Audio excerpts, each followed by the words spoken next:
Then it's 2 minutes past, and I do guess that quite a few people still out for lunch. But our next speaker is Jim Fenton. For those who knows Jim, he needs no introduction. For those who doesn't know Jim, he's just amazing, and he will introduce himself. And I'm looking forward to this one, as usual, Jim. So please go ahead. Round of applause, of course. Thank you very much, Per. Those of you that have been at PasswordsCon just this morning may have already picked up on this. If you're a PasswordsCon regular, you know that Per likes to have kittens on all of the slide decks. And my kitten is a little bit different. It's a little bit pricklier than most kittens. I don't think my talk is necessarily prickly, but it was just the picture that I had. So I'm going to talk about, I'm going to use kind of the formal terminology, memorized secrets, and the difference between the way that we usually deal with passwords and such that are stored centrally, like for logging into something, and those that are used increasingly now for activating a multi-factor authenticator. So I'm going to start with my usual disclaimer. I'm a consultant for NIST, and I'm working on the revision of Special Publication 863, which deals with user authentication, and there's another volume on identity proofing and another volume on federation. But everything that I'm talking about here is my own opinion. It's not, I am not a NIST employee. I don't represent NIST at all. But some of the things that I'm talking about here you may recognize if and when you look at the new draft that we hope will be coming out not too far in the future. But remember that what's coming out next is a draft, and everything is subject to change in the review process. And by the way, NIST treats me very well and makes me feel like a member of the family, and I have a tendency sometimes to refer to NIST as we, and just remember that it's just because they've made me feel welcome. I'm not really a NIST person. So I get hung up on terms a lot, and so here's a few of them. Memorized secret is kind of the formal term that we used in 863 revision 3 in order to get away from the notion of password versus passphrase. I mean, if it's a password, can it have a space in it? Of course it can, but I just didn't want to necessarily limit the scope of what we were talking about. And I've thrown passkey in here, and our next talk is on passkeys, so that's kind of a preview of that. And I apologize for the wordiness of this slide. I just kind of like cut and pasted some definitions that I had. A couple of things that may be new definitions, new terms for you is what I'm referring to as an activation factor. And that's when you've got a multi-factor authenticator and you need something in order to, you need a second factor in order to use that authenticator. That second factor could be a memorized secret, and it could be a biometric. An activation secret is the specific case where it's a memorized secret, and that's really where I'm going to focus this afternoon, is on activation secrets and how they compare with what we might think of as conventional or traditional passwords, and what their requirements should be.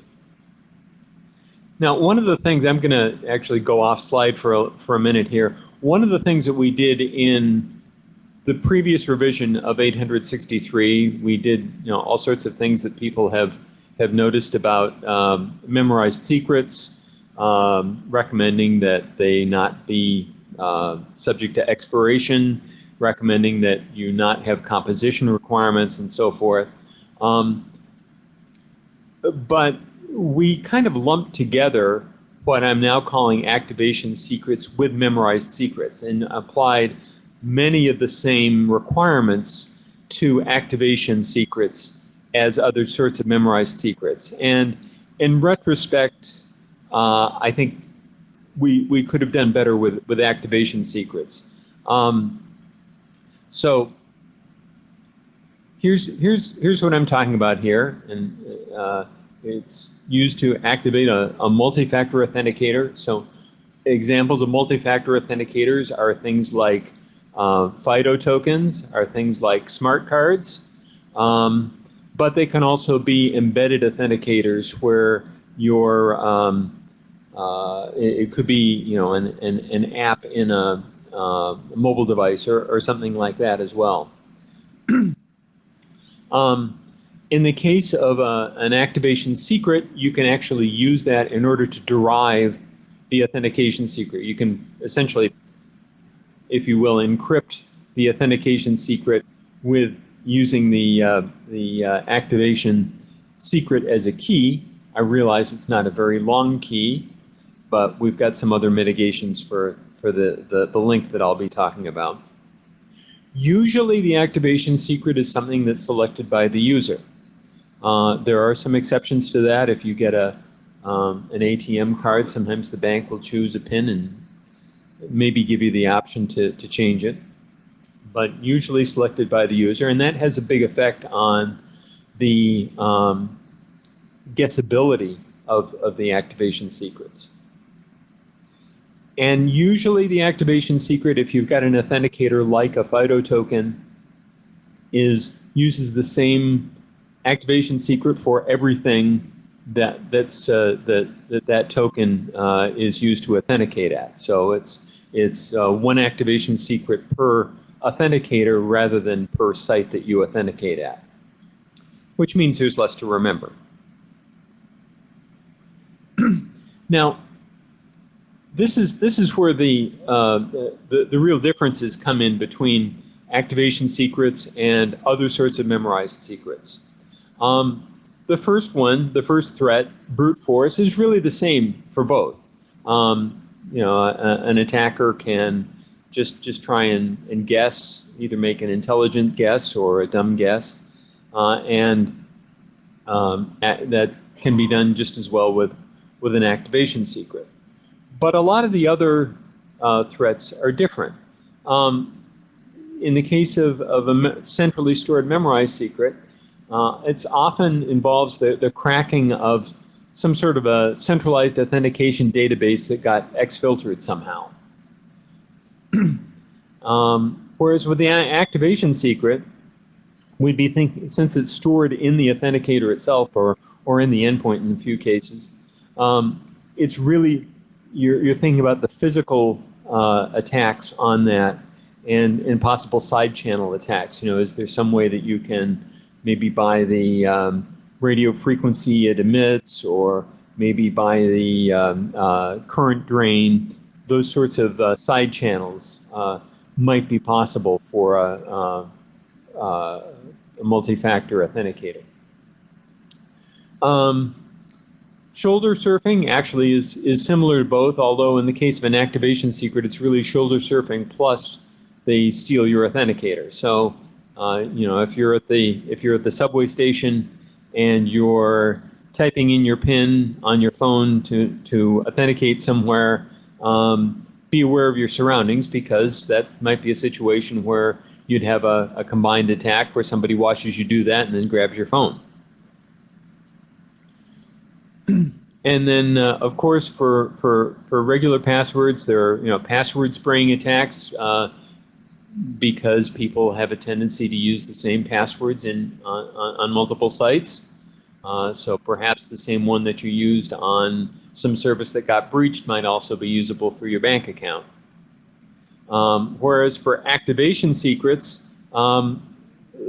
again, it doesn't matter if it's the same activation secret for multiple sites.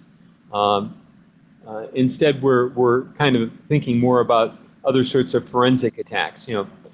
Sometimes if it's a pin and there's some sort of a dedicated keyboard for it, maybe there are particular keys that wear down more quickly. Or if somebody's very sophisticated, maybe after you've authenticated, maybe certain keys are warmer than others.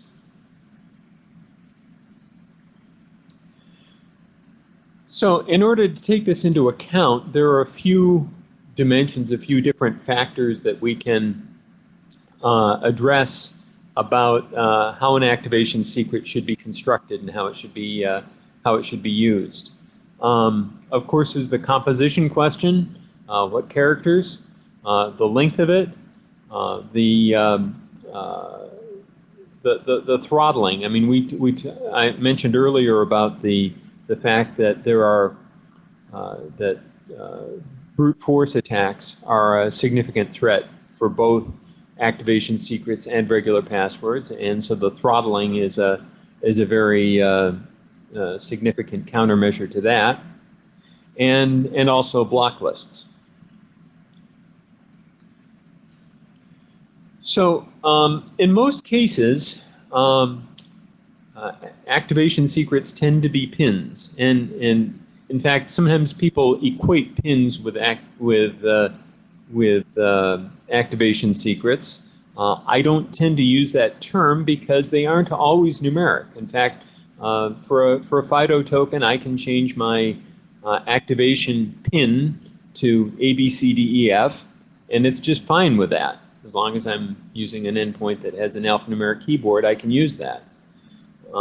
So since PIN stands for personal identification number, this is an instance of where I get hung up on terminology. I try not to use that because I don't want to equate a multi-factor authenticator that uses a memorized secret for activation. I don't want to necessarily say that that has to be numeric. But given that they are mostly pins, the use of a pin, of course, just limits the entropy that you can get. And the activation secrets are usually very short, like 4 to 8 digits. 4 being by far the most common, but you know, you do see examples of, well, and you see on people's phones, I think Apple has pushed people to use more digits, and so that's you know, and I think that's going to increasingly happen. One of the things about length, though, is that there's you might think that a 6-digit PIN is 1.5 times as good as a 4-digit PIN, and it's not necessarily, because there are different patterns that show up when you use a 6-digit PIN. With 4-digit PINs, particular years, like maybe a birth year or a marriage year or so forth, show up with more regularity than other random numbers. With a 6-digit, you get dates, so you get a lot of, you know, 091101 or something like that, that aren't necessarily random as well. And so just because of the fact that different lengths of activation secrets lend themselves to different patterns, you get different amounts of, you don't necessarily get exactly what you might expect in terms of the benefit from having a longer activation secret. Now, NIST recommends using a block list on memorized secrets, and you know, the idea is to avoid having people use things like pairs license plate, or 1, 2, 3, 4, 5, 6, or things of that sort as a memorized secret. And kind of the same recommendation carries through to activation secrets, just because there are common values that you're pretty clear that you don't want to allow. And I give some examples down at the bottom. I think those are the the most common 10 pins down there, 0, 0, 0, 0, 1, 2, 3, 4, and so forth. The difficulty with block lists is that some authenticators have very limited storage to keep track of a list of activation secrets that it shouldn't allow. And unfortunately, small block lists don't provide as much benefit as you would like to have. Part of the issue there is that attackers will also know what the block list is. They will know that 0000 isn't allowed for this type of authenticator, for example, and so they won't try it. And so essentially, what you're doing is you're cutting off the beginning of the probability distribution and just scaling everything up a little bit, and it ends up looking very much like the original probability distribution. But nevertheless, we recommend, there's that we again, recommend including a block list, more than 10 if you can, but we recognize the practical limitations of a lot of existing authenticators. Those 10 values that you're looking at there constitute about 14.5% of the pins that people would randomly select given an unconstrained choice. I'll have a reference at the end to this website from Amate. He did an interesting experiment where he put an app in the App Store that did something else. I forget exactly what it was, but it also prompted for somebody to set a pin in order to secure it, and he kept track of he collected quite a number of pin values, and was able to, as a result, do some research on pin distributions, at least until he got kicked out of the App Store because they discovered that.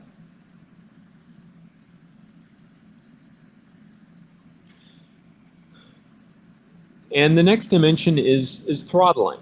And throttling can also be a problem on a multi-factor authenticator, because what you'd like to do is you'd like to slow the attacker down without necessarily cutting off entirely, because you don't, sometimes somebody will fat finger their pin a few times, and you don't want them to be necessarily locked out. So what you'd like to do is to slow things down or give some warnings or something like that that says, don't, be careful the next time you type it in because this is your last choice or something like that. Well, you can probably do that warning, but you can't do the actual slowing down because many of these standalone authenticators don't have a clock reference. There isn't any. They don't have a sense of time, and they don't have any way of storing the state information about when the last bad attempt was. Smartphones will often do this, but if you've got something like a FIDO token or a smart card that plugs into something else, it's a little bit more problematic. So as a result, even when there is time-based time throttling, there is a hard lockout after a certain number of bad tries. And the difficulty is that the limit needs to be small, like 10, if the activation secret is short. It's kind of a trade-off there between making the activation secret longer, more, higher entropy. You can tolerate a higher limit. But one of the problems here is that you have this risk that you're essentially going to brick your authenticator at some point. If you've so the message here is, and I think this is a general message, not just for multi-factor authenticators, is have a backup authenticator, because this is not something where if your authenticator locks up, you can necessarily call the IT help desk and have them fix it for you. Now, some authenticators do have a second password update key. It's essentially a second PIN that the IT department or somebody can use in order to reset your authenticator. Other authenticators like FIDO don't. Basically, what you have, the choice that you have with a FIDO multi-factor authenticator is that you basically need to reset it, and it kind of goes back to factory reset mode. So, do have that extra authenticator that's maybe in your closet or some other secure place that you can use if that happens. So in any case, this throttling is very important. If you don't do this, there's really nothing to prevent an attacker from that gets a hold of your multi-factor authenticator, nothing that prevents them from going in and just trying all 10,000 possible pins if necessary in order to try and get into your accounts.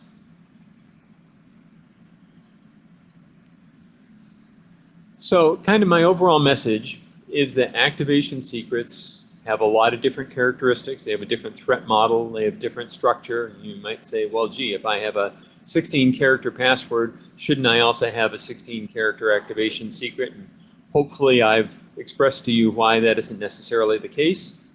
In fact, I don't think I've seen any multi-factor authenticators yet that will accept all 16 characters. And we have a visitor. Sir. Hello, I'm Damon. I'm on the program committee. And so when you apply, we have this tradition. You can make an outrageous speaker request. Okay. I believe your outrageous speaker request is, I just don't think I'm creative enough to make an outrageous speaker request. So allow me to please present to you this book from John Cleese on creativity, a short and cheerful guide with a dedication from all of us here at B-Sides. Thank you for everything you do for our community and for being part of this event. Thank you very much. That's very nice. Oh, this looks fun. And I love John Cleese's stuff, so I will treasure this book. Thank you very much. This is great. This looks like a good book. Okay, I won't read it right now. So, the capabilities of, let's see, so activation secrets ought to be considered a little bit in a different category, and I'm hoping that in the next version of 863 we'll be recognizing that in a better way. Authenticator capabilities are, vary from authenticator to authenticator. So look at some of these things like what's the number of retries that you're the number of attempts you're able to make, and size of activation secrets and all of that sort of thing. And then a couple of references here. This first one here on the security of smartphone unlock pins is just really kind of the Bible on this subject in terms of how people choose unlock pins. They've done some reverse engineering of iPhones to see which pins iPhones don't necessarily like as much. And a lot of research, and I've had some offline conversations with this team as well, because they've done a lot of research on sort of the trade-offs between number of attempts that should be allowed and size of pins and size of block lists and all of that sort of thing. And that was kind of the basis for some of the comments that I made earlier. And then the second one is the website that tells you about the most common iPhone passcodes and tells you a little bit about how he collected that data. And that's all I have. Any questions? Any questions for Jim?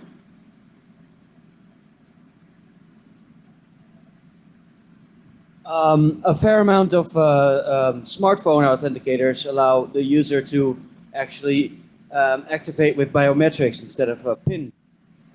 Is there any advice on that? Well, yeah, that kind of goes into the broader category of activation factors, and yeah, I mean the biometric methods are great. I mean I think the current false accept rate, which is the metric for the security of those, the current false accept rate is on the order of between 1 in 1,000 and 1 in 10,000. I think the Face ID is spec'd at 1 in 10,000. The difficulty that I have, and why I always need to have an activation secret as well, is because if I want to unlock my phone and I've just been doing the dishes, or I've unlocked my phone and my hands are dry because they're dry and dirty because I've been working in the garden, it doesn't. My fingerprint reader doesn't work. If I'm wearing my mask, my Face ID doesn't work. So biometrics are great as another means to do it, but I think that activation secrets are still going to be an important thing. Yeah. Thanks.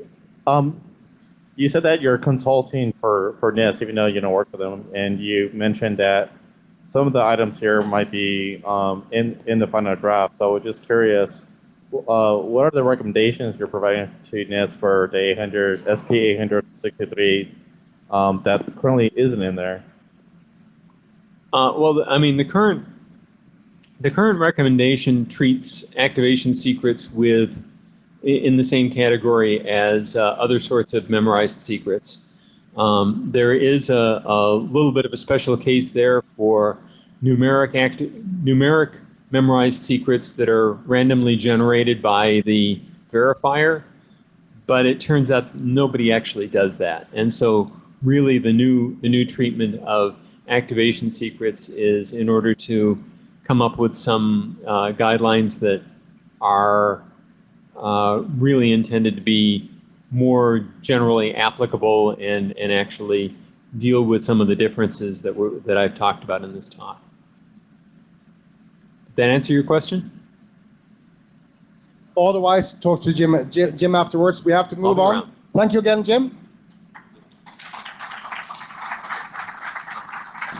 And just stay put, because now we are heading straight for Christian Brown from Google to talk about passkeys.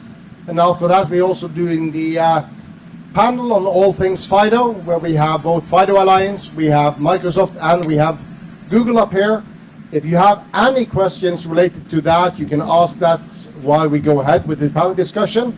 You can tweet at me if you want on Twitter, and I will ask the question anonymously on your behalf.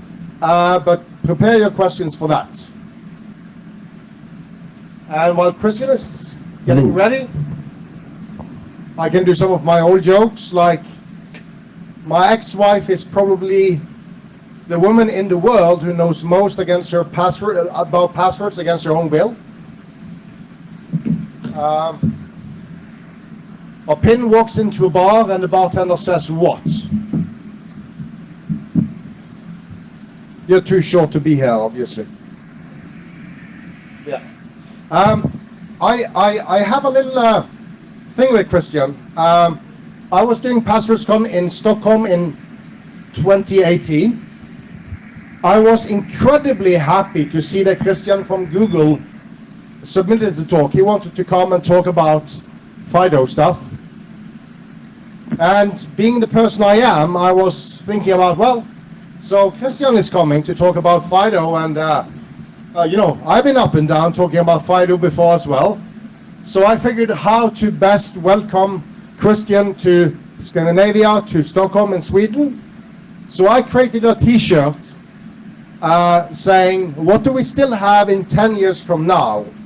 Passwords or WebAuthn? So we have a 10-year bet between the two of us. Loser buys a beer for the other one. What do we still have in 10 years from now? Christian, I'm really looking forward to hear about passkeys, where we are and where we are going. Fantastic, thank you. Let me see if I can make the lapel mic work. I like to walk around.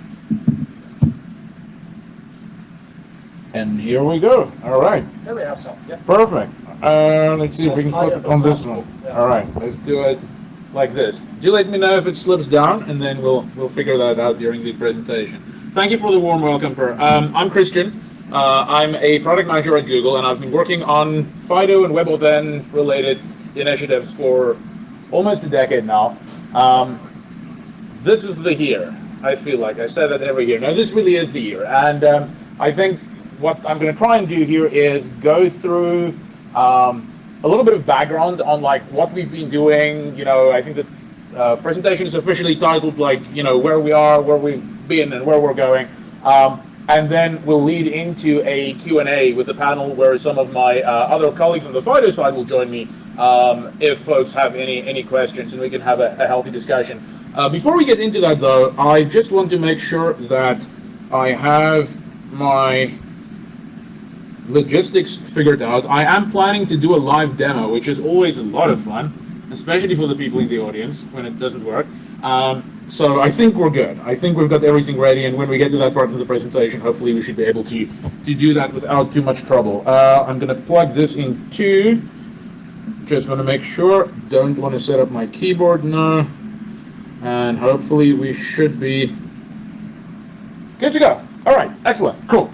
Can folks still hear me if I'm walking around here? No? Let me clip this on my t-shirt up here. See if that's better. Is that okay? Folks in the back? All right, excellent, great. Okay, so again, I'm Christian, and we're going to be talking a little bit about passkeys today. So let's start with why we're doing this work, right? What is the reason why we got involved in this in the first place?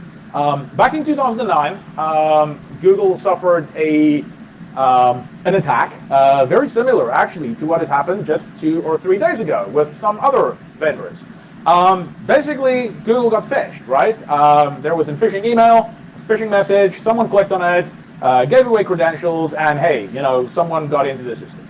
And that same thing happened recently, and it still happens, and it really is because passwords are so incredibly easy to phish, right? It is so trivial in tricking a user into revealing their secret data, the thing that is supposed to make them unique. So easy for them to reveal that to, you know, some other source. And to be quite honest, it's much easier to set up a website and exploit phishing than it is to exploit, you know, I guess the inherent protection in systems today that come as a result of malware protection, right? If we think back like a number of years ago, if you look at this graph, right? Back in 2012, 2013, 2014, the way that you would pop someone is by getting malware on their system.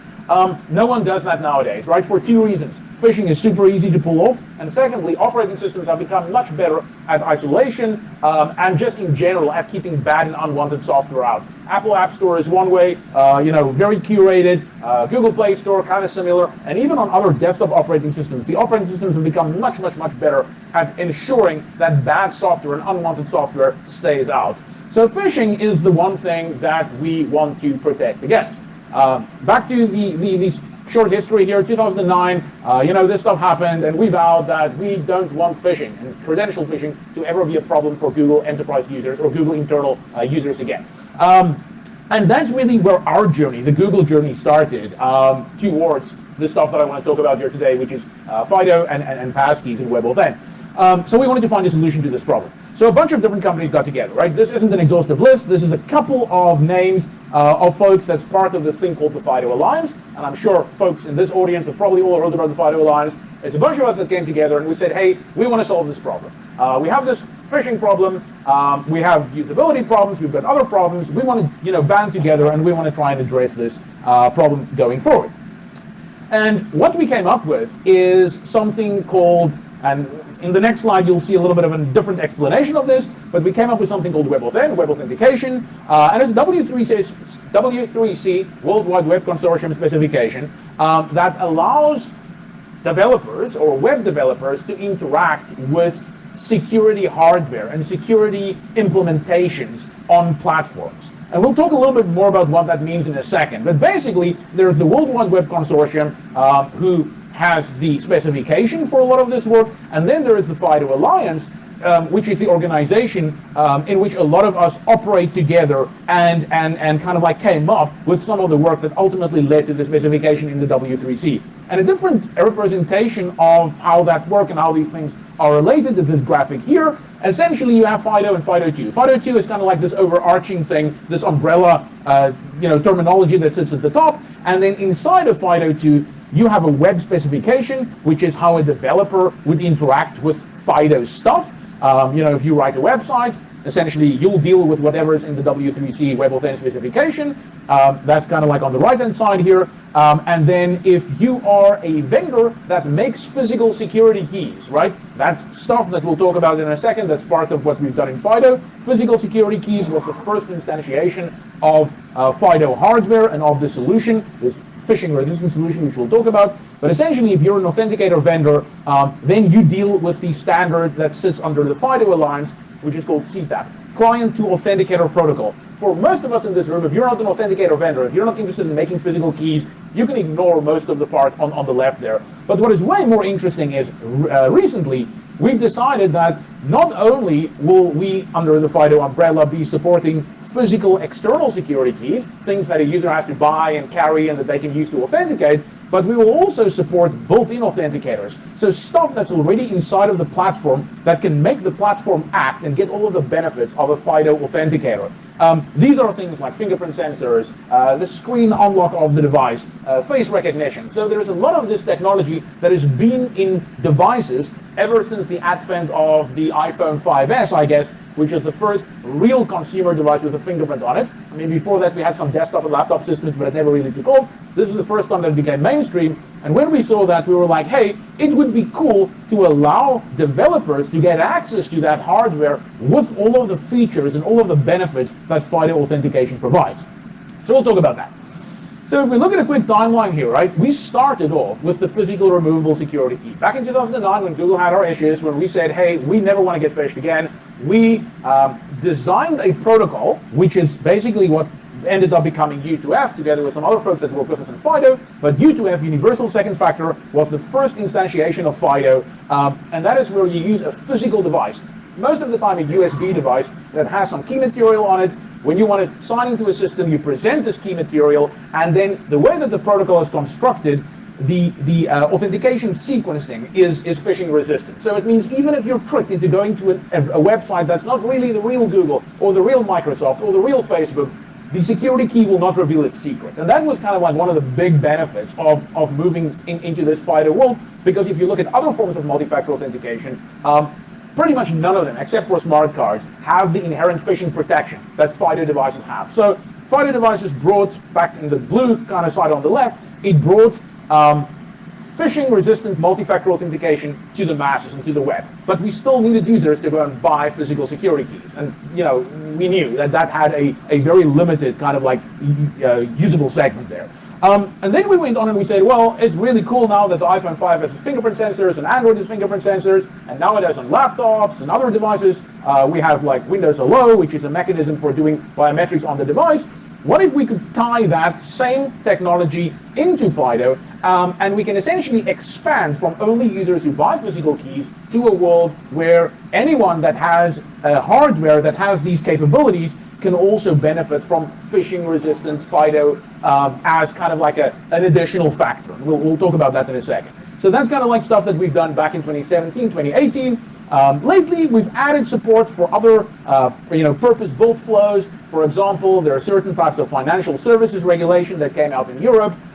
In the US, we see a lot of a specific type of credit card transaction security that's needed, stuff called 3D Secure. So we were working together with these other bodies, essentially, in saying, what can we do to take FIDO support that we have and bring it to more and more use cases? So not traditional authentication, but other types of specialized authentication flows as well, for example, payment flows. That was all great, but we still had a problem. We still have this adoption problem where FIDO was kind of like for a minority. FIDO was for users with physical security keys. FIDO was for users or developers who really added FIDO as an additional option over and above passwords. But it wasn't really closer to getting us rid of passwords completely. It was still one more option you could use. If you think back to the biometric authentication you have in your phone today, right? If you have a banking app on your phone, most of the time you open the banking app, you sign in with your username and your password, and then you upstep into biometric authentication. The next time you come back, now you can use your fingerprint. But the moment you buy a new device, you're back to password authentication. So you're never getting rid of passwords. You're really adding biometrics and adding capabilities in order to make authentication easier and more user-friendly, but you're not getting rid of the security downsides of having a password attached to that particular account. And that's really where passkeys came in, which isn't really a different specification or a different technology. It is taking what we have in FIDO and WebAuthn and applying it in a certain way where we can actually finally start, hopefully, getting rid of passwords completely, and me winning that bet with Per and getting a bunch of beer. So let's talk a little bit about that in a second here. Security keys, the fob, this is the use case we had first, right? Users go, sign in somewhere, you type your username, you type your password, you pull out your security key, you plug it into the drive, and hey, you're magically authenticated. Not really a better user experience than using passwords. One can argue that it's maybe better than having to use SMS OTP in terms of usability, or better than having to use push because it's easy and the device is already maybe in your USB port and you just tap it. But it was definitely an improvement in security, but it wasn't really an improvement in usability, and it certainly didn't get us closer to getting rid of the usability issues regarding passwords. Platform authenticators is the thing we did next. As we can see here, we saw these things start to appear in more and more devices. Fingerprint sensor on laptops, phones, laptops there on the left-hand side in terms of the camera, facial recognition. And with that, we were able to build some interesting web experiences. And this is the GIF that should play. There we go. You should see this working here. This is, for example, you can see we're on a website, right? You're on accounts.google.com, and you're trying to do something where we need additional assurance that it's you. In the past, we would have asked you to enter your Google password. Here we say, just touch your fingerprint on the system and we'll authenticate you. Not really that groundbreaking because apps were able to do this, since the iPhone 5S. But finally with WebAuthn, we brought these experiences to the web. So we allowed web developers to also make use of the inherent technology built into these platforms. And we had a bunch of relying parties or developers supporting these flows. PayPal had some implementations, eBay had some, Yahoo Japan, Entity Docomo, and Google, and a bunch of others. So actually, I saw an email this morning, a colleague of mine sent me a screenshot of a Yahoo US account that actually has a similar functionality here as well. So now I can probably start removing the JP designator there under the Yahoo side, because it looks like we're still seeing more and more adoption of this type of workflow. But like I said, this is a usability improvement, right? It's not necessarily a security improvement. If your finger is wet, as Jim said earlier, you still get the fallback, right? You can cancel out of this flow and always opt for still typing your password. There's no reason why you can't go back to that. What we wanted with FIDO and ultimately with WebAuthn is we wanted to move beyond the password. We want to end up with accounts that don't have passwords. They might not even have usernames. So the big question is, how do we get from here, which is where we were, into that world? And that's really what we'll be talking about here. So I had a problem with FIDO adoption, as I said, right? Problem is usability, right? Limited consumer awareness and usage of security keys. I can tell you about the statistics there, but as you can imagine, it's not like we see all Google users using security keys. I mean, we can't even get all Google users to use USB. So, and there are certain types of initiatives and things that we have where we're trying to push more users to take more ownership of account security. But it's hard when that entails physically buying something and carrying yet another device. So we had that challenge. Second one is, challenges with platform authenticators is a second factor. Even as a first factor, like I said, we never got rid completely of the password. We just gave you another option. And it's great to have more options, but that doesn't really change the security paradigm of the security model all that much.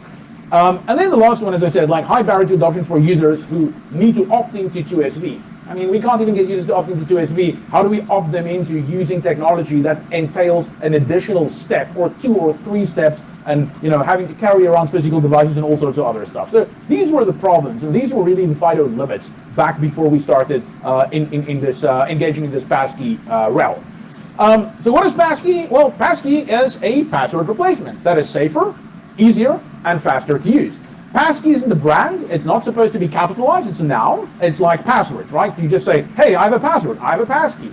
The idea here is that this is a word which the industry can kind of coalesce around. It's not an Apple brand, it's not a Google brand, it's not a Microsoft brand, it's not a FIDO brand. It is just a passkey, which is very, very similar to a password. And hopefully in the user's mind, we can start to create this concept of yesterday I used passwords, today and tomorrow I'm going to be using a passkey. And we can start to essentially help users with the user journeys and the changes in user behavior that will be needed to support the transition to passkeys. And that's what we'll be talking about here for the next couple of minutes. So the capabilities that we get, and I stole these slides shamelessly from Andrew's deck. Thank you, Andrew. So the capabilities that you get in a passkey world, what is different from WebAuthn yesterday and FIDO to passkeys today? Well, the first one is, remember that problem that I said, it's great if you have an app and you type in your username and your password and it upsteps you into biometrics, but the problem is, tomorrow when you buy a new device, you're right back to typing your password again. Well, what if we can remove that restriction? What if we can give you a FIDO key the moment that you register your biometric for a certain app? Let's say I open my Bank of America. Take an example. I open my Bank of America app on my phone. I open the Bank of America website on my phone or my laptop. I sign in with my credentials, username, password, and they give me a FIDO key pair.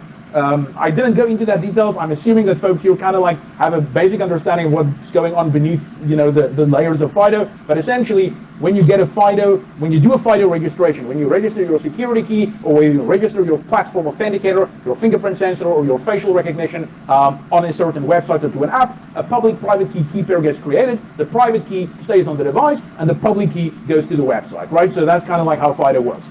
Back in the day, earlier on, FIDO private keys were protected on the device only. When you have a physical security key, the private key is on the device, it stays there. When you register it on your phone or your laptop, the FIDO private key stays on the laptop.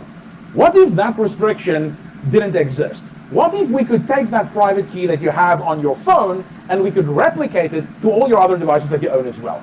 Kind of almost like what a password manager does today, right? Password manager wouldn't be super useful if it only ever kept your password on one device and you couldn't get it off, right? Password manager is useful because your passwords are available wherever you need to use it. So what if we take that property and we apply it to FIDO keys? So when you register a FIDO key and you make a new FIDO key for a service on your phone, we're able to take that FIDO key and replicate it and bring it to other devices that you own as well. Now, of course, if you're a student here, you'll immediately say, well, how do we know you own those other devices? What if it's an attacker? And that's the type of thing that we want to get to later in our panel session. But essentially, if we're able to know that you own 2 or 3 other devices, let's just proactively go and put your FIDO keys on there as well. What that means and what that looks like is when you move and you buy a new device, you go buy a new phone, you never have to fall back to typing a password ever again. You'll just continue to use your biometric, your face, your fingerprint, your screen unlock, and that gets you access into that particular service without ever having to fall back to passwords ever again. It's basically make FIDO as ubiquitous and available as passwords. There are some caveats to this, but we can get into that in the later session.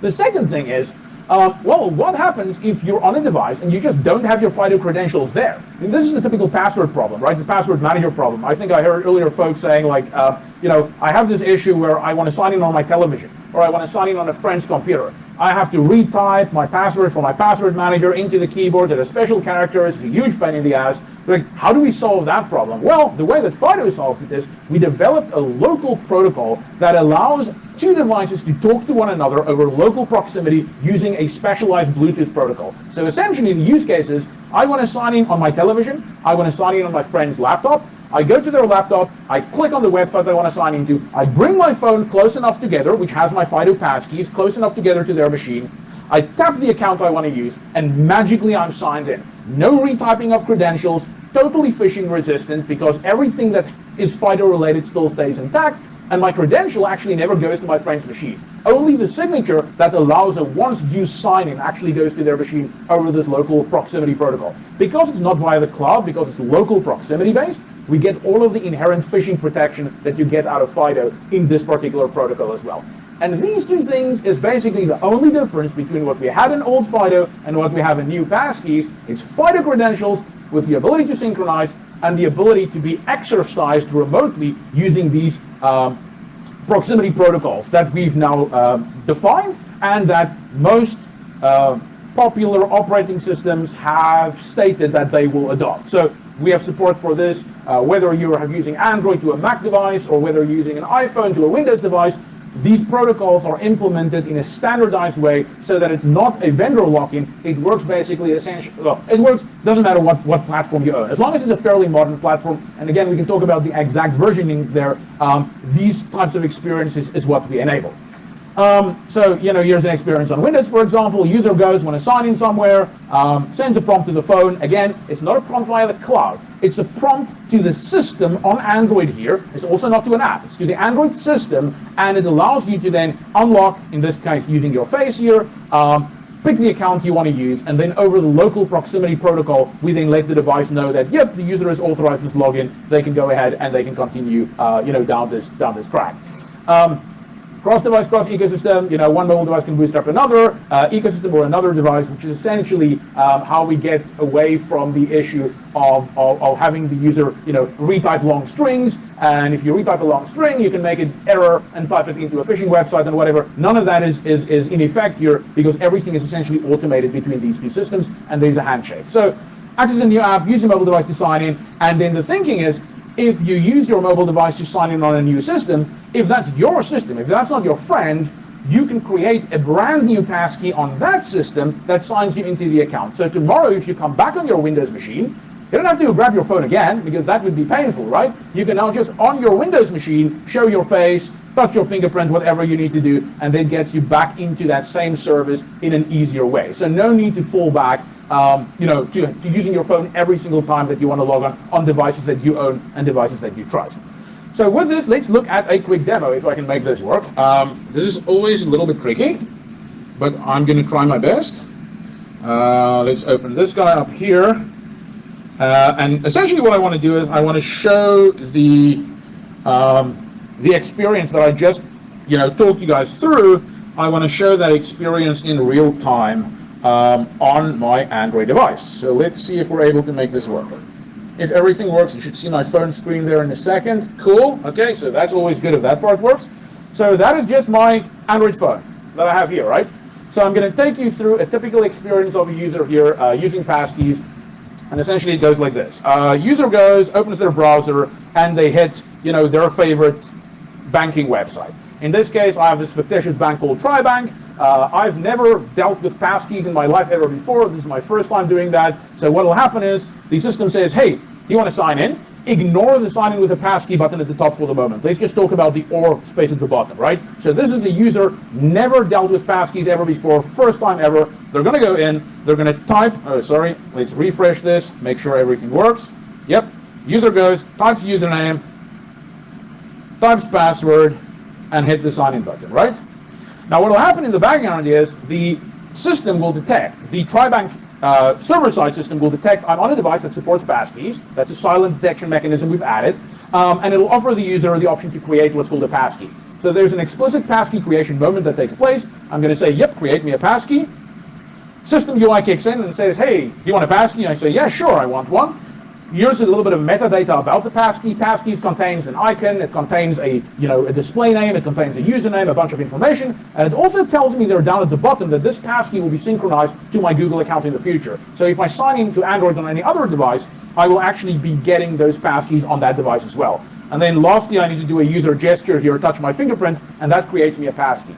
So now that I have a passkey on my phone, next time I come back to TriBank, either on this phone or on any other phone that signs into that same Google account, all I have to do is either now know that I have to hit the sign in with a passkey button, but we know most users won't. So we've decided to also integrate passkeys with the autofill system on the particular device that we're on. So if the user were to click into the account name field here, which is what I'm going to do, rather than allowing me to type, it'll come up and say, hey, you've got a passkey. Do you want to use that?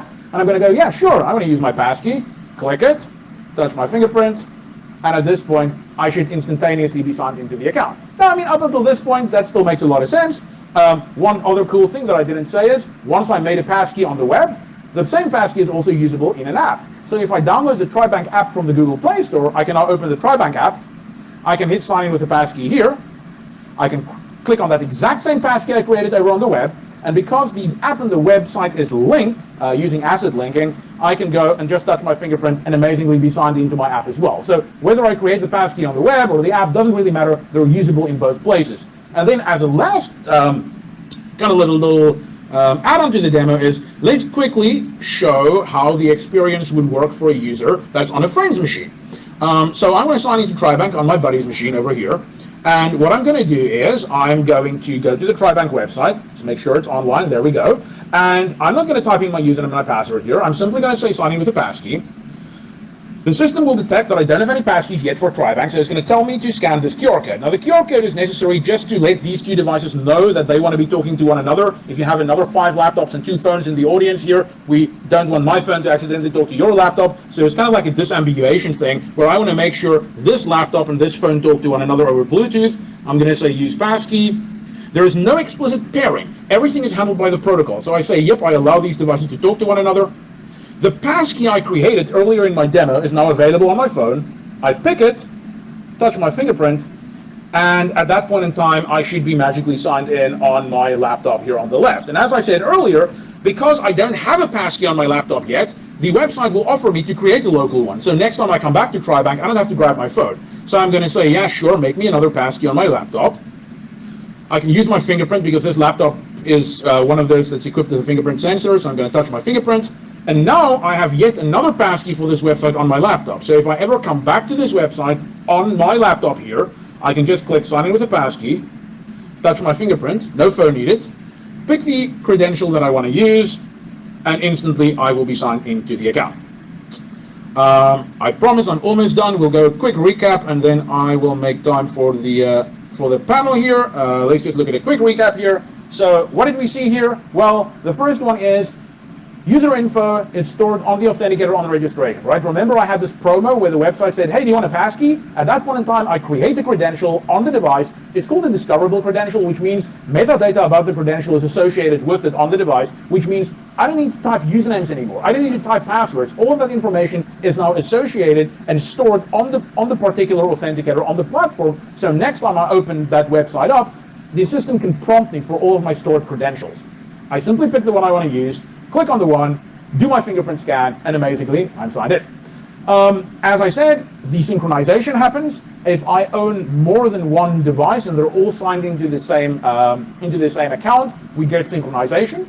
Now here's the little caveat: synchronization doesn't happen like in password managers between Chrome on Windows to Chrome on Android to Chrome on Mac. No. For FIDO, we want low-level platform support. So passkeys only sync in between ecosystems owned by the same vendor. So on Android, my passkeys made on Android only sync to other Android devices. It doesn't sync anywhere else. Passkeys made on macOS sync to iPadOS, and they sync to iOS, all part of the Apple ecosystem. Passkeys from Android does not sync to iOS. If I want to sign in on my Mac device using an Android phone, I need to use the cross-device Bluetooth flow that we saw, the QR code scan flow. That's how I get my passkeys, or the sign-in mechanism between devices of different ecosystems. And the reason why we went for that is we wanted the security properties of hardware-bound and stored keys that's stored directly inside of the system. We did not want to have the same issues where the private keys is perhaps just stored in a file on disk, so malware can get to it. We wanted the assurance of having these keys protected by the hardware, which means passkeys also inherently get away from other forms of multi-factor. If I have a passkey, I don't need SMS OTP. I don't need Google Authenticator. I don't need push authentication. Passkeys solve 2 authentication factors in one single step.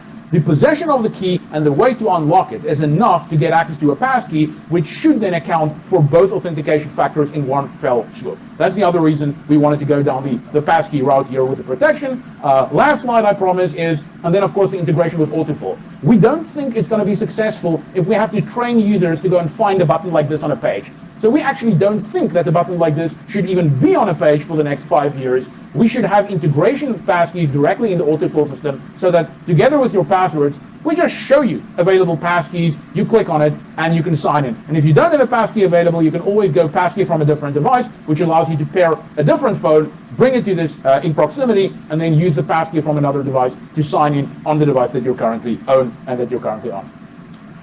That is it. I know I am 1 minute over. Any questions? I guess we can get into lots of questions afterwards. Thank you, Christian. All right. I do know I have tons of questions, but that's why we are doing the panel now. So Andrew and Tim can also come up and join me on stage. And well, short round of applause for Christian first, of course.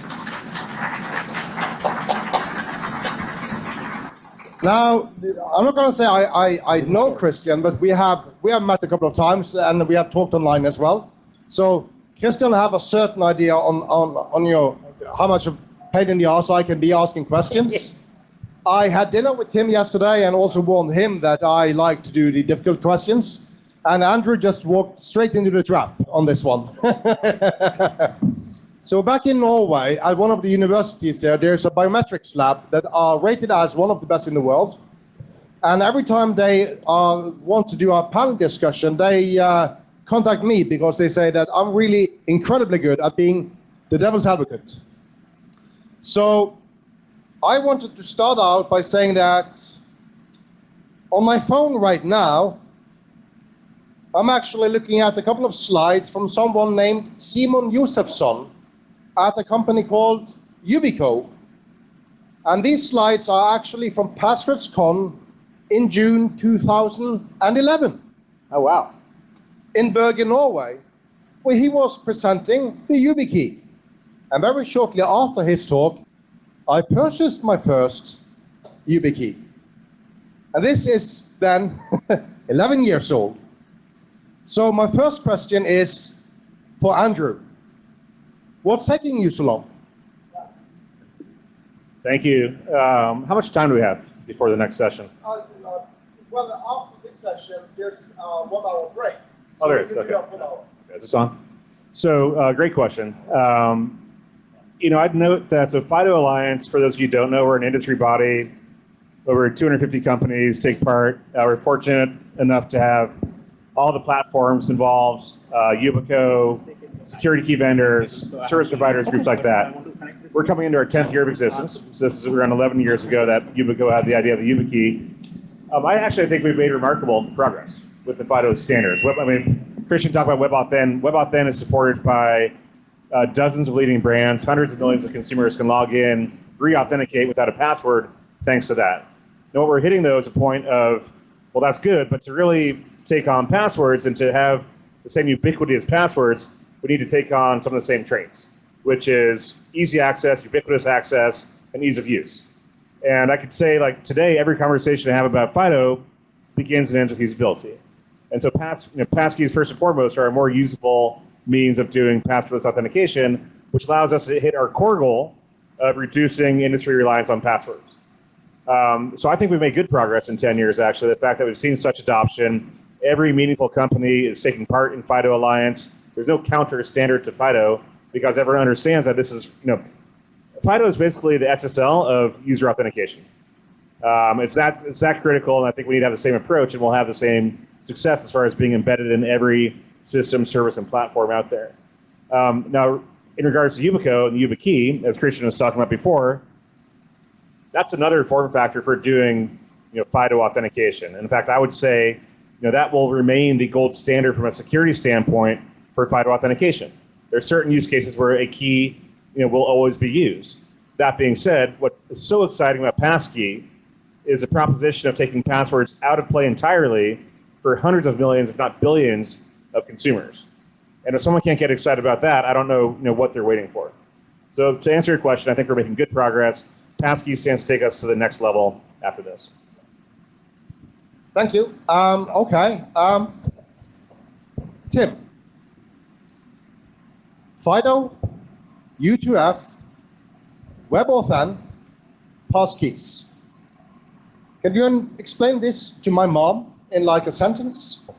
What is this stuff? Because my mom is really, seriously not interested. Yeah, I think what Christian demoed, the way we explain it to folks is that you're using your screen lock on your device to sign in everywhere, right? That's ultimately the way we abstract it away, because the same tech on the device is being used, and all the API service, all that's completely abstracted away from the user. And that's why we believe having a term passkey like password is so critical, because all we need people to do is associate that as they can sign in. The way we kind of thought about this was, we're about 10 years into tap to pay, right? I think Google Wallet came out in 2012, Apple Pay was after, right? Like most users know what that tap to pay icon means now, whether it's a physical card tap or a phone. We need that on the web. We need that for apps. So we need an icon and a name that users just know, oh, all I have to do is, I'm going to get prompted to unlock my phone more or less to do this, or my device. If I can add one thing to that, I think up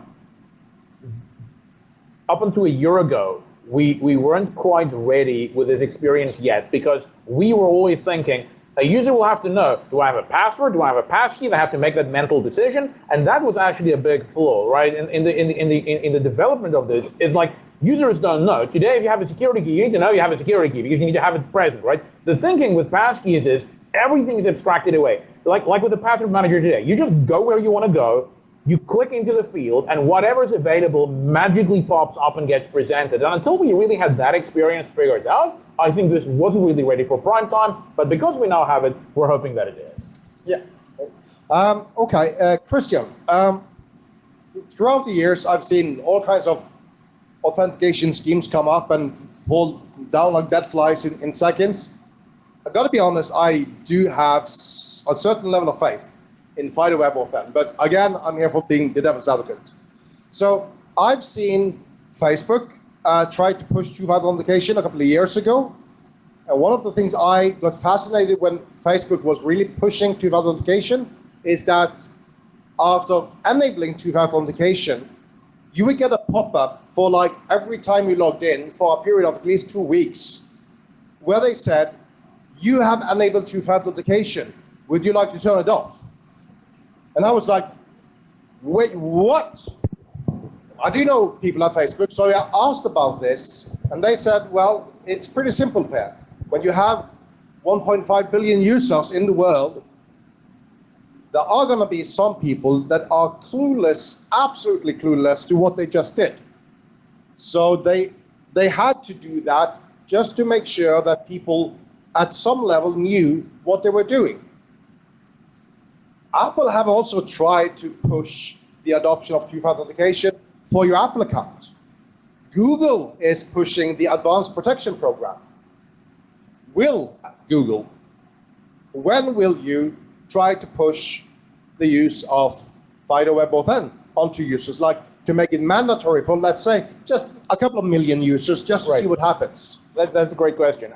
I was looking for the meme, but then I decided, no, I have to make tabs open on my browser. I don't want to go there. I was looking for that meme with a guy riding the bike and then putting the stick into the wheel, right? I feel like that is what Facebook was doing when they tried to get like two-factor authentication adopted and then giving users these options to keep turning things off. I'll answer the question kind of twofold. The first is, Google is on a journey to enable two-factor authentication mandatory for 1 billion users. Doesn't matter if you want it or not, you're going to get it. And I mean, Apple has already to a certain extent done some of that stuff on the iCloud side, right? Today, it's very, very hard. If you have an iCloud account, it's hard to turn off two-factor authentication on that iCloud account, right? There was never an explicit moment where I turned 2FA on my iCloud account, but it's been there for as long as I can remember. And that's a conscious choice and a conscious decision they made.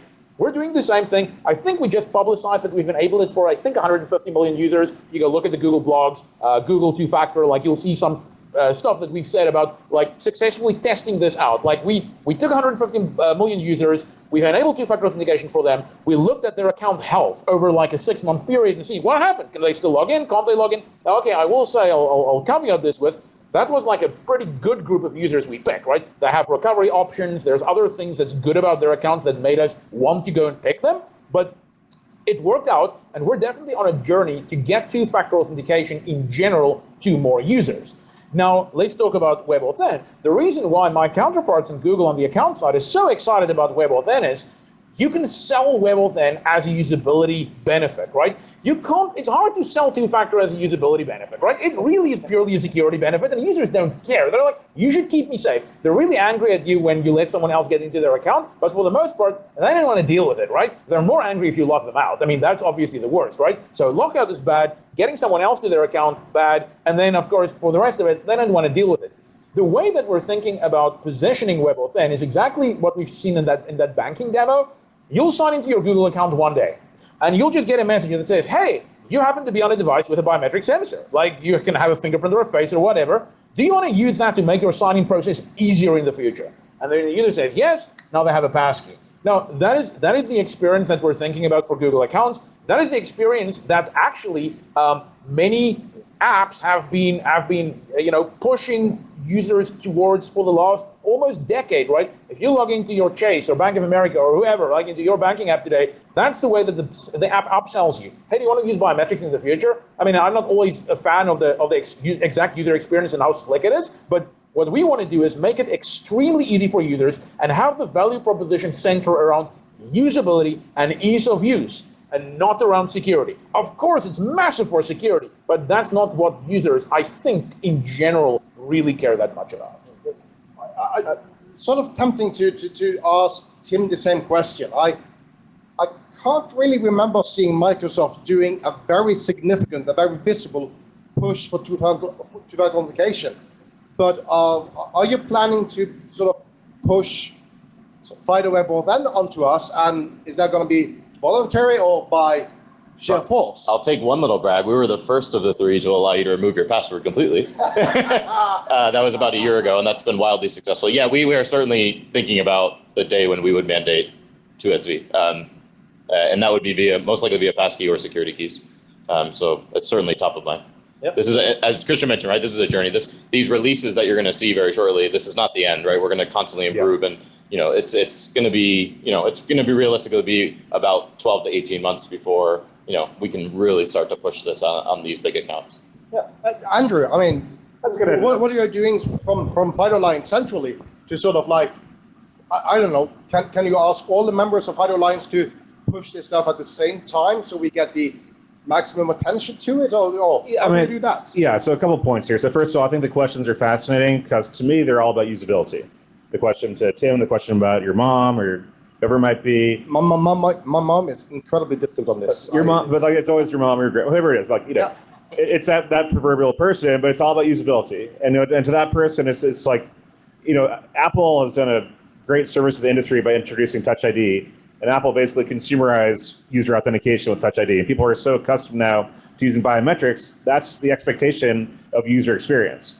The Facebook experiment with trying to mandate two-factor authentication and sticking the stick in the spoke, that's the usability challenge. And these are not technical challenges. So again, as I said before, pretty much every conversation I have about FIDO these days begins and ends with usability, which was not the case 12 months ago. It was about security. And all the benefits of usability actually have obviously security implications as well. They have bottom line benefits and top line benefits too. And so to your question of can we just make people do this? Well, no, we can't. But the fact of the matter is, on May 5th of this year, we had a press announcement with Apple, Google, Microsoft, and FIDO Alliance, where all three platforms announced their commitment to support this vision of passkeys. And we can't do much better than that, right? And all three platforms are going to support this, starting with iOS and macOS this year, following with Android and Windows over the next 12 to 18 months. So I think that as that endpoint support becomes more and more prevalent, we will see the service providers, go towards passkeys. And there's a lot of discussions right now about how and when and why they need to do it.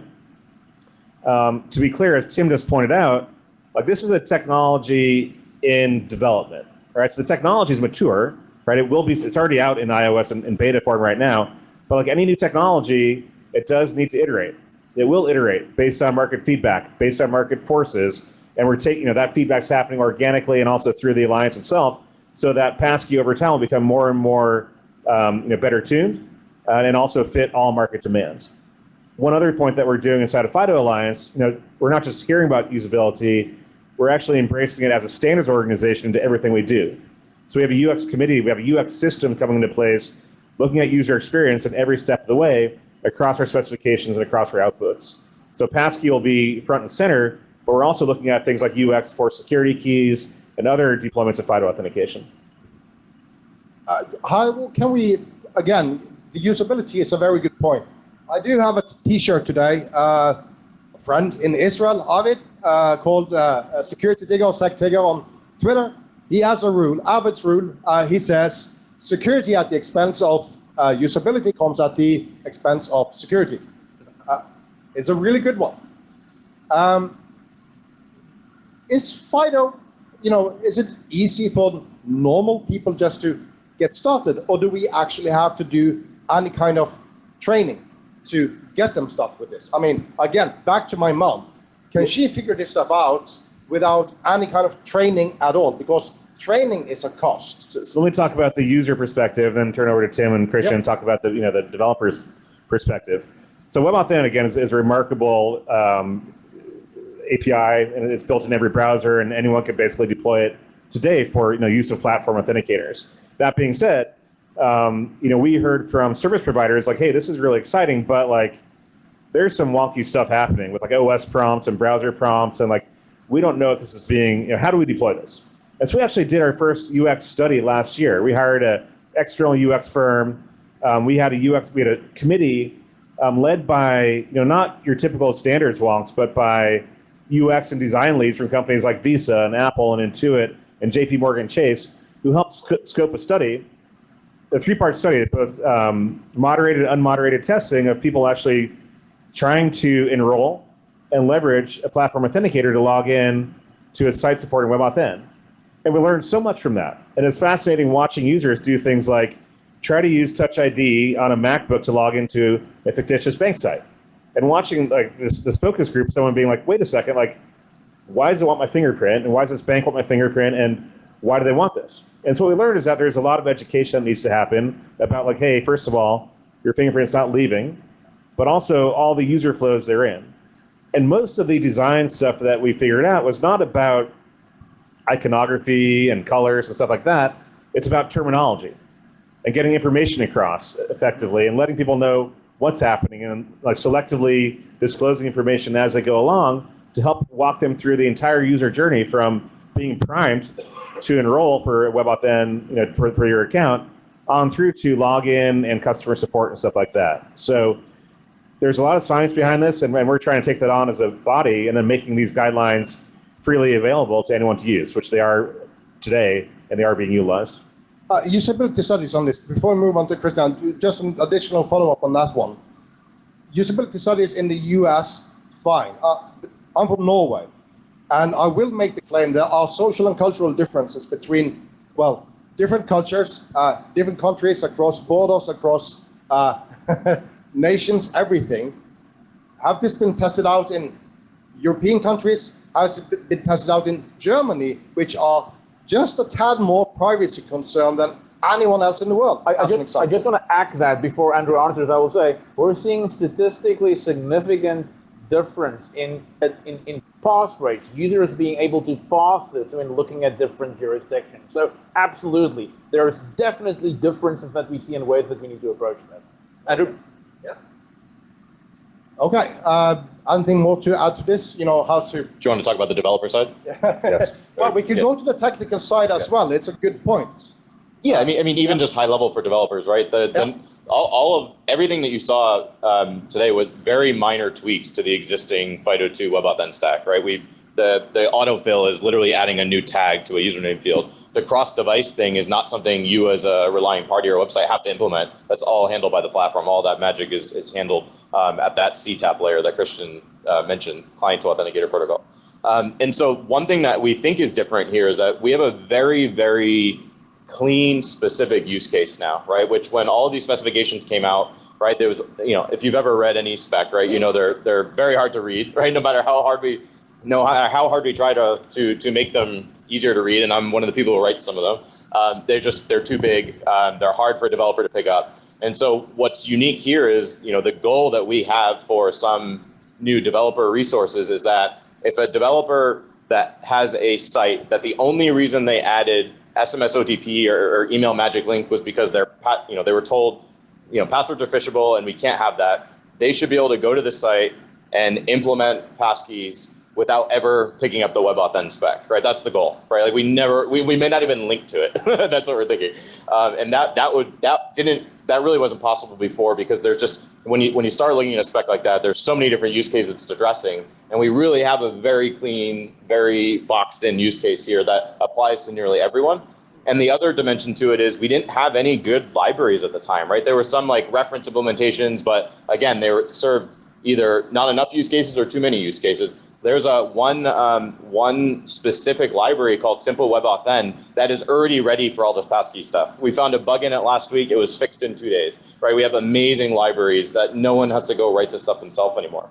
And we think that that's a big change from the first go around with trying to get folks to implement this. And why do I then have developers telling me that implementing this stuff is difficult? No, I think it was, and I think what we're hoping is because we have kind of a big package now that can be whether it's the SDK, whether it's the docs, everything should be ready to go and much easier to implement and dive into initially than it was before. And that's from Microsoft's perspective. It's easy and ready to go. These resources are actually a collaboration between FIDO and the 3 companies. So sure, that's certainly my perspective. Yeah, I think the dots aren't being connected quite yet, and that is definitely. I mean, I'm talking to internal business development relationship folks in Google this week finally, where we're saying, all right, we can now take a breather. Most of the technology pieces are now there, and we're on our journey. And by the way, Apple mentioned that by the end of the year they want to have their releases out. We're on the same time frame, right? So on the Android side, by the end of this year, we're sincerely hoping that we have a release out there that is not only ready for testing, but is actually ready for developing and deploying against. So many of the things that I've shown, I mean, all of the stuff that I've shown is real live running code, right? Nothing there was mocked up. It was real code. It was, behind some flags and experiments, but the pitch is these things should be ready by the end of the year. There should not be a reason why developers, can't get access to that, and then on the other side get access to the resources. But like I said about the docs, I don't think developers know that you can go and look at this great new library over here, and you should be looking at this docs over here.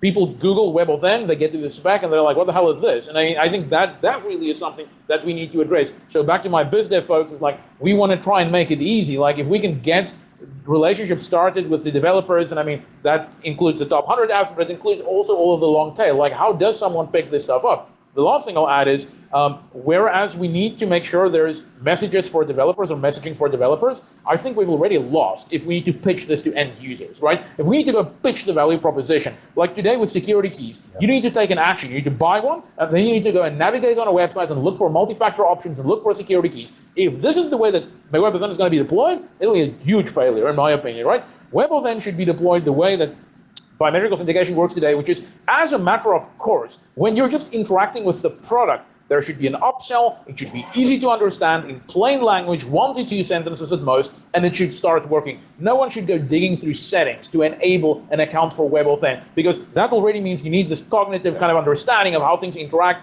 That is not the way that we're thinking WebAuthn should be done. Right, and one example of this, there's a very large retailer in the US, which we're super excited they rolled out WebAuthn. But guess what? Their login page says sign in with WebAuthn. Like, that's what the button says. Yeah, like, who knows what that means, right? Like, as a user. And kudos to them. They were first to go. Right, no, and that's what I mean. We were super happy they implemented it, but that highlighted a market problem, which was the reason we needed a generic term like passkey. Yeah. Or FIDO. But you said that, people will just Google for WebAuthn, and then they find the standard, and they will say, what the hell is this? Exactly. Well, you're the owners of the search engine, so I assume something could be done. We don't have control over the search engine results, remember? But yes, I agree. Yeah, the search engine is just living its own life. So, but one side effect, which I think is good, like inside FIDO Alliance, like within 3 weeks after we started using the term passkey, we didn't hear WebAuthn again. Everyone was saying passkey. So that's a nice thing, is that we get, hopefully people are actually finding the passkey resources, not WebAuthn. Yeah, I mean, to be clear, we actually invested in creating kind of a consumer brand option for FIDO. So we had sign in with FIDO buttons, which is, I still think, better than sign in with WebAuthn, but whatever. So the market didn't accept it, which is fine, and we have a mark with that, but we put it out there as a straw man, the market didn't accept it, and that's fine. But we understood there needs to be a name for something. Right, and so we do think that passkey as a noun will be that name. Yeah. But that's what I want to. I mean, the reason why we're here is, like, I want to also put it out in the room here. The folks here are this is our ambassadors. Like, hopefully, help us in getting the word out. Like, resources and developer efforts and libraries. Like, I mean, that is really what we need. We can put forth our perspective and collectively maybe our 3 organizations, but we will really only have success if this is almost like a grassroots efforts between everyone involved and the experts in this area, kind of using the technology, making it their own, and releasing their own artifacts. That is how we get success here, I think. Anyone in the audience who would like to ask questions? Well, didn't have to ask that question. Any developers that are thinking about implementing WebAuthn, but they would like to ask a couple of questions on, how do I do this? Or if you find it difficult, raise your hand. Yep. Okay. I can't hear. Hi, I'm a developer. I read a little bit about Fido and the web. I thought, I'm going to go and give it a try on a demo. And I kind of drowned in the documentation. It was like a month and a half ago. I was like, oh my God, I'm not going anywhere here. Yeah. So I think you guys are doing a great job, but maybe make it easier for the developers.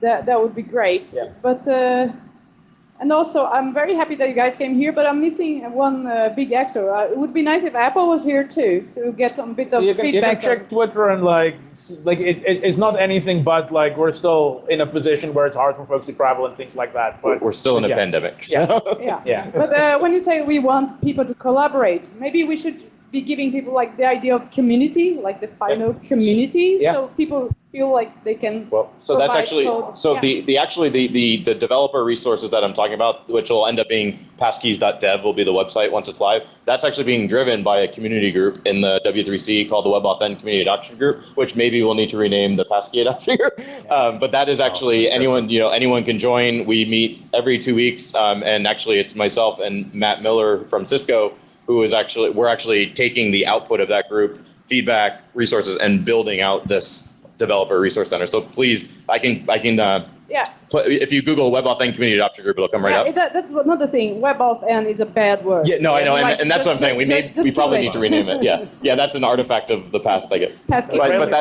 We do have I would say a pretty good sense of community in that group. There's also a where's this thing? There's also a Fido Dev mail list if you're onto issues. So we have it's not a super vibrant group, but there is a Fido Dev Google group that you can mail to if you're onto issues as well.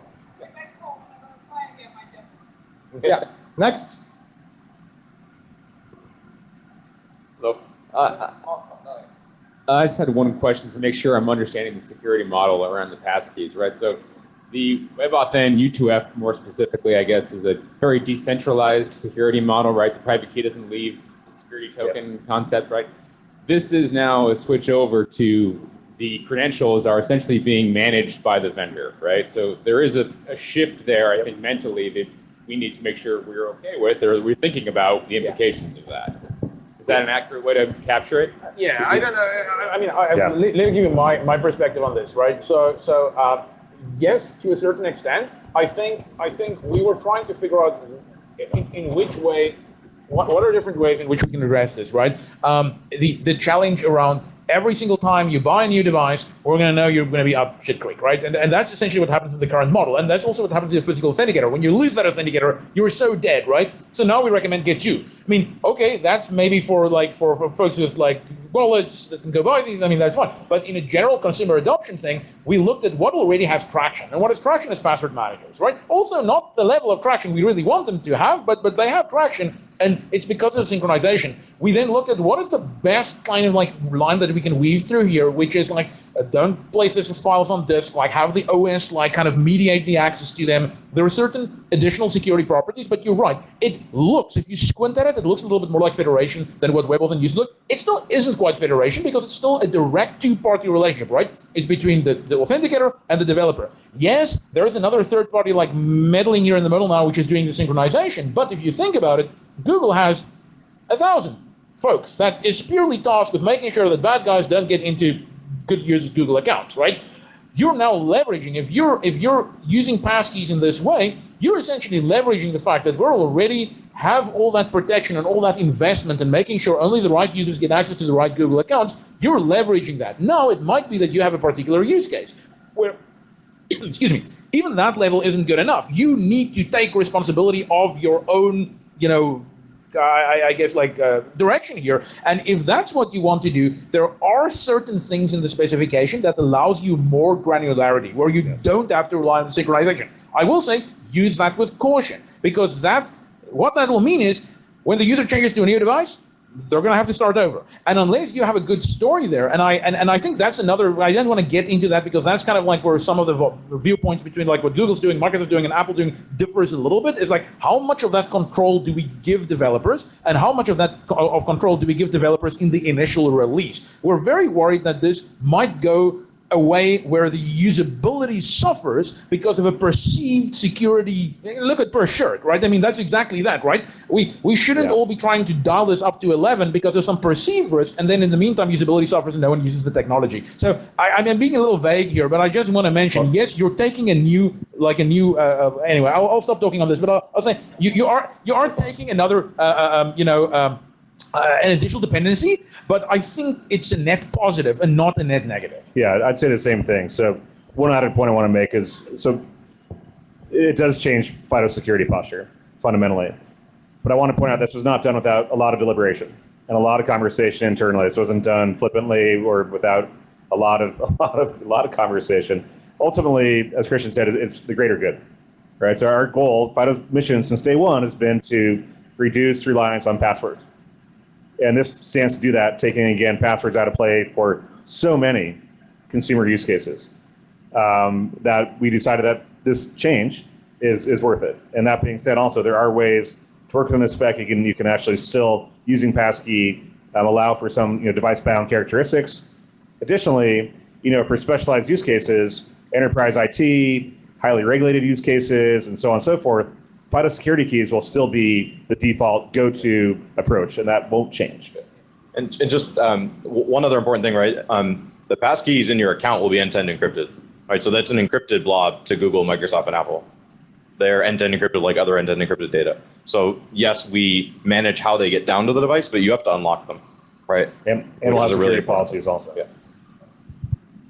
Yeah. So I was wondering what are the what have you been discussing regarding account recovery when it comes to this, and like the issues with vendor lock-in that arise as a result of putting the authentication in the device?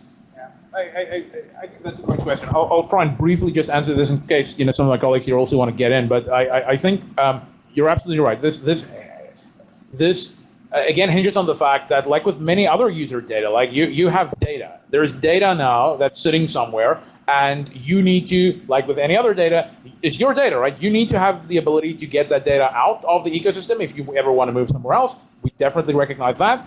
How we do that in a secure way. With passwords, it's kind of like a little easier because we all know passwords are like iffy, and you have other second factors. But like I said, if we want passkeys to be something where you don't necessarily need a second factor, now suddenly that bar is higher, right? And what do you do? Now, Apple and Google have both said, Apple has their white paper on essentially how the passkey mechanism works. They also have the one iCloud, keychain encryption.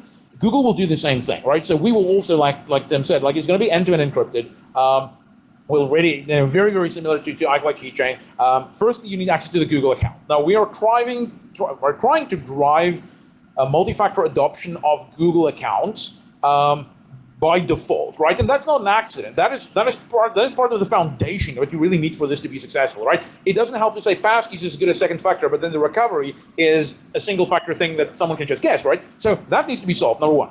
The second thing that needs to be solved is, or the second thing that we're doing is similar to Apple, just having access to the account is not enough. You also need to have access to some other information. The information that Apple chose, the information that Google is choosing to do is, you need to know how to unlock one of the devices that was previously part of your, call it sync fabric, like whatever that local lock screen. That's actually used as a derived key as part of the end-to-end encryption mechanism that we use.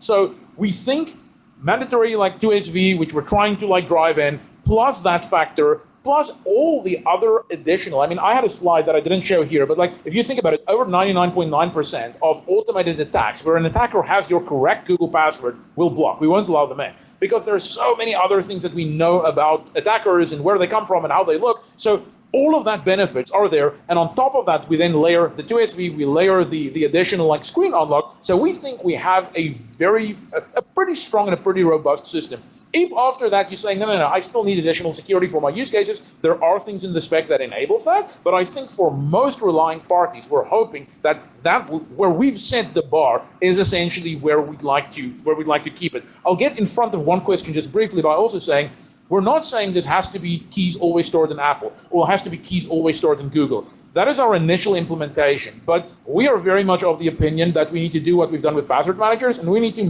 allow an open user choice, right? If you want to use a credential, call it now credential manager, password manager, a third-party one, we need to allow for good pluggable architectures to make that possible. But you can imagine how much more complex that decision tree now is for a relying party or a developer, because Google end-to-end encrypts. Does password manager XYZ end-to-end encrypt? What is their security properties when it comes to account recovery? So all these things have to be taken into account. We think we have solutions, but we would actually love to have a separate conversation about those kind of things with folks providing password managers and credential managers, so that we can design the system in a way that makes sense for developers and for users.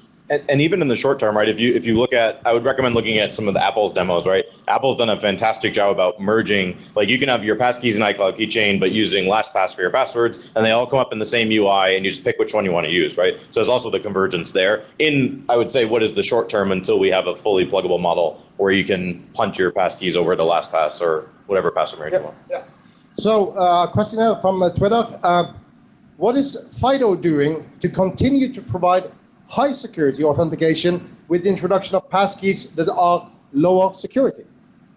Well, low on security, I take offense, but I will let... I think we kind of hit on that, right? So yeah, I also disagree with low on security for all the reasons that we just talked about. So there's a different model. Thank you, Twitter user. Yes, but I think yes, it's a different model, and again, I think that I like to say that FIDO can address a whole range of use cases. Right. So again, if we have a very robust certification program, we actually certify authenticators at different levels to protect, to verify that a physical authenticator protects against malware attacks or brute force attacks or hardware attacks.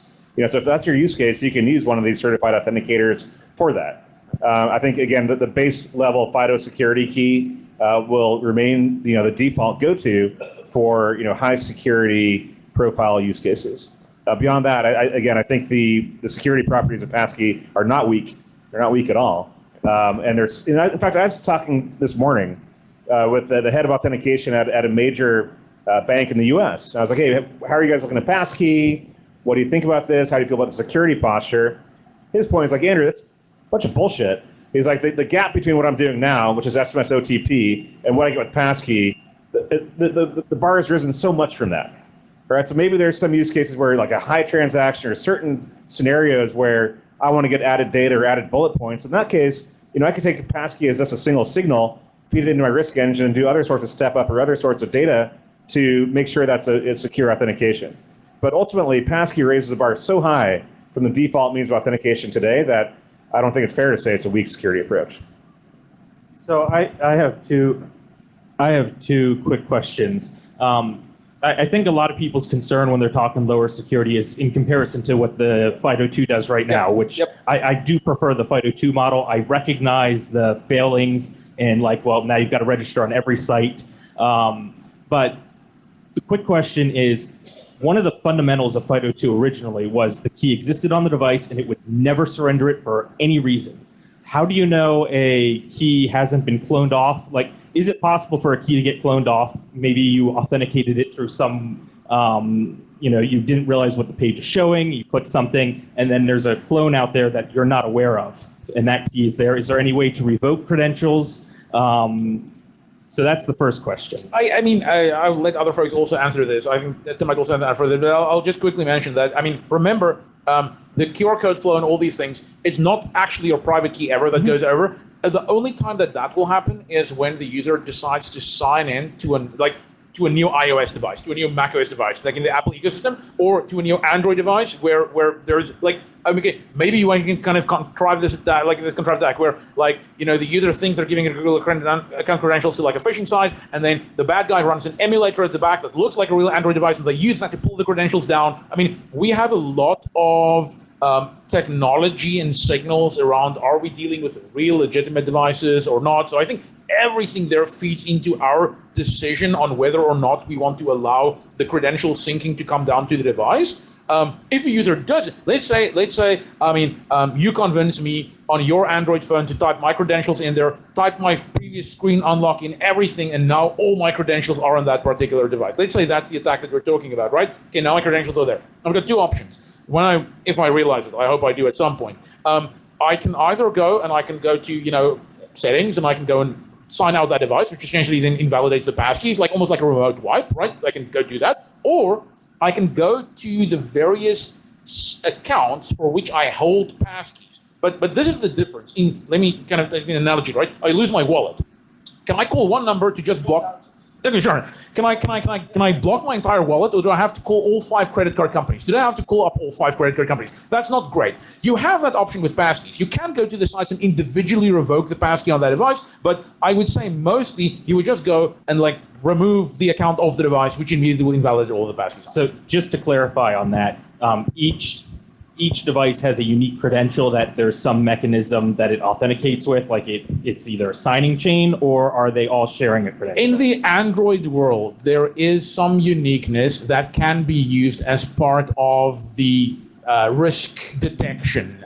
Not all platforms support that mechanism, but there is something to tie back onto. There's caveats there, but there is a capability. Right, but just to answer more specifically, if I have an Android phone and an Android tablet signed in the same Google account, it is the same credential on both devices. Okay. So if I revoke it from TriBank, both of those devices lose access. Right. Okay. Just like a security key today.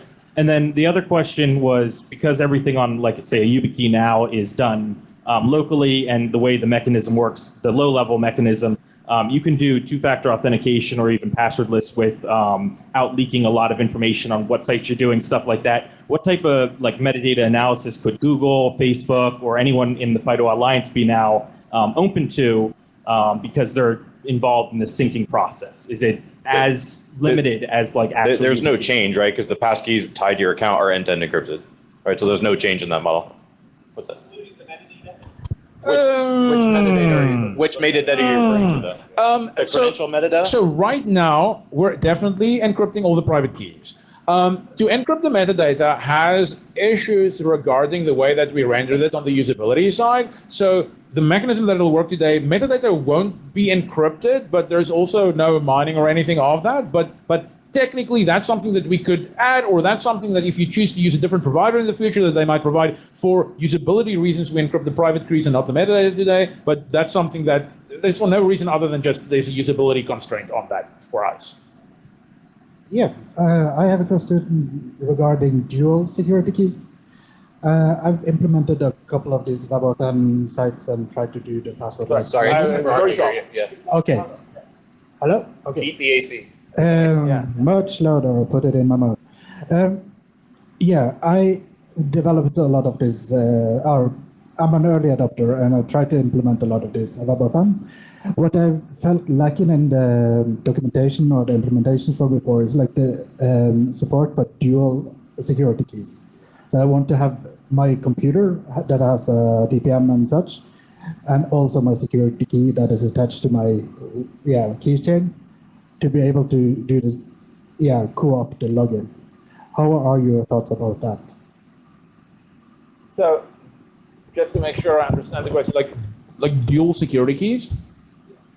So being able to use or need to use both at the same time for an authentication. I mean, that's technically already possible. It's like a relying party choice. It's kind of almost like a workflow where the relying party today can make the decision and saying, hey, I need my criteria as a password plus a security key, or my criteria is a security key plus SMS OTP, or my criteria is 2 security keys. I mean, that's something that is totally implementable from a workflow perspective on the relying party, not something that the spec needs to change to support.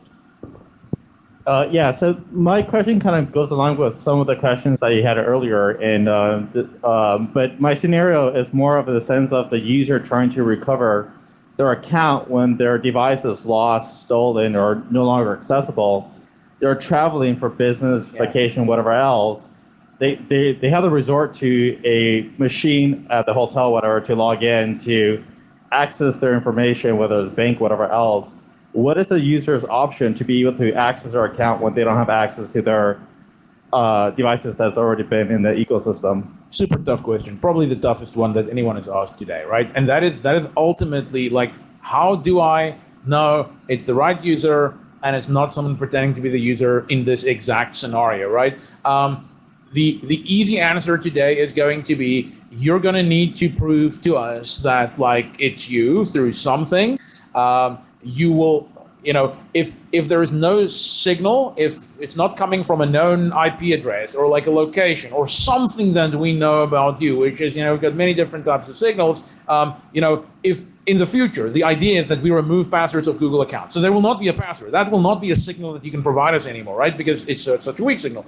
But then the question is, what can you provide us? Well, maybe you can tell us about how you unlocked your previous phone. But then where are you going to tell that to us? To the kiosk machine? Maybe that's okay, but the question is also, even if you can get into that kiosk machine, we can't really make your passkeys usable from there, because then that means they will be leaking onto the kiosk machine. So this is a very tough problem. We're kicking the can down the road a little bit, where we say, well, if you can at least get access to like another phone, like a new one or someone else's, you can sign in there, like then maybe you can sync things down. But it's very hard, because it's clearly a usability issue, but it is also such a big security issue if we let the wrong user in or sync the credentials to a shared terminal, then we don't have a perfect answer for that today. But that is a problem that users are already experiencing right now. But I think one potential thing, right? So let's assume that their phone got stolen, but their laptop didn't. We do have the ability to reverse that cross-device flow. Yeah. It's just a little awkward right now turning your laptop to scan a QR code. That the protocol allows that, right? We just haven't enabled that experience. So you could, in theory, use your laptop that didn't get stolen, goes in your hotel room, to get back into your Google account by reversing the flow. It's totally possible, and Apple's actually already supporting it for iPad and Mac. It's if you have nothing that we're stuck. Right. They don't have access. Absolutely nothing. Yeah. Gotcha. Okay, one there, yeah. Hey, yes, thank you for your time, by the way. How do you see onboarding working for first-time login? Like, say you had no relationship to that TriBank, no account, no nothing, no existing account. How do you see that working? And can you complete that workflow without ever making a password? Yeah. That's the goal, right? I would say, I hope in the next 12 to 18 months, we'll start to see the first truly passwordless accounts with passkeys, right? The way we see this, right, you still probably have to capture name and email address and phone number, and then maybe when you hit submit, it invokes the API, creates a passkey, and away you go, you're on your way. So the password field is gone. You never capture a password in the first place. And there are sites that already, very small number, but there are already sites that are doing that today, but we hope the user experience will be much cleaner with this. Yeah, and certain service providers are onboarding people without passwords today based on other proprietary data they might have. Like a telco, for example, has account information about them or other network API data they can use. We're also inside of FIDO Alliance. We're doing some standardization work around identity proofing and verification, which if we pull off, which is very complex, I think actually stands to have as much impact on the market and this whole problem as the authentication piece does. That's still pretty nascent, although we'll have our first doc auth requirements document out in the next couple months. Okay.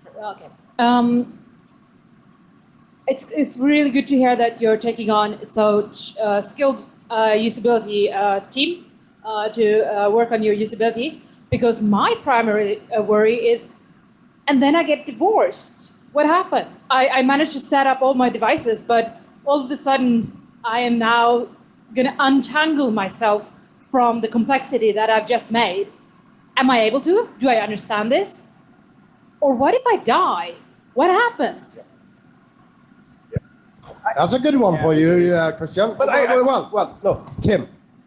I'll just say password manager, right? I mean, Yeah, I mean, there's, well, no. I'll just. It's like the password manager today. It's. I'm not saying the problem is solved, but it's very similar to what you already have with passwords. It's not a very problem. Right. Yeah. I would agree with that. We're not necessarily solving everything, right? These are not necessarily net new, but that's part of iterating over time too, right? Like we've already seen Apple iterate on some of the digital legacy stuff that is thinking about that, right? So that's something we can enable over time as we start to think about what are the security implications of sharing a passkey, right? Like all of these different, how do you pull that passkey back? Is it better, one question we keep asking, is it better for me to send you my passkey for my Netflix account or just have you add a passkey to my Netflix account, right? These are the things we're starting to think about all around revocability and all of these models. Netflix says neither. Yeah, well, yeah. Terms of service official, yeah. Yeah, Netflix, I would think, is very happy about passkeys. Now they are.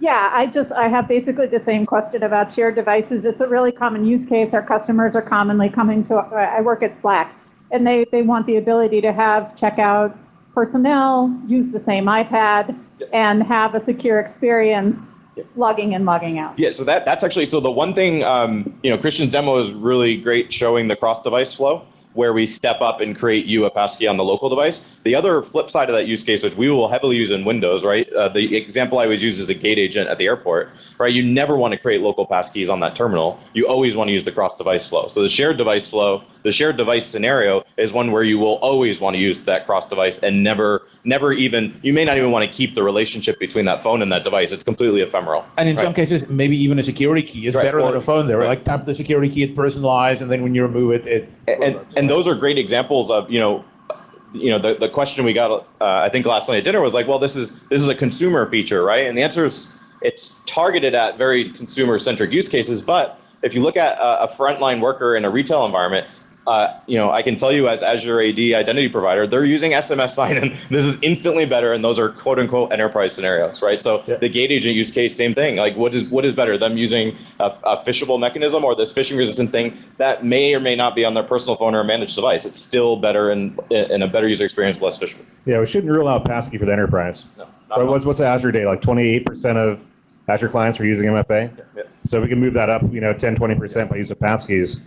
Yeah, that's a great thing. And Christian alluded to it, right? Where we have added to the specifications options for enterprises, or I hate the term enterprise, work, school, higher security. You could argue that like a Twitter verified user is closer to an enterprise user than a consumer, as one example. So where there are mechanisms in the spec to accommodate those that you'll start to see implemented.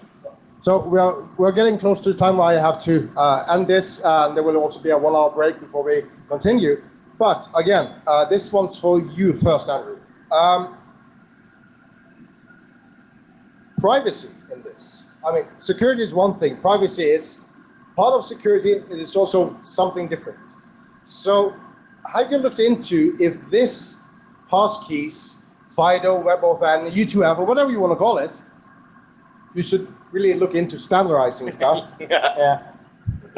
On the privacy part of things, have you looked into whether this technology will improve privacy or if it also introduces new privacy difficulties for people in any way whatsoever? Like my friend Cecilia asking, well, what about when I get divorced?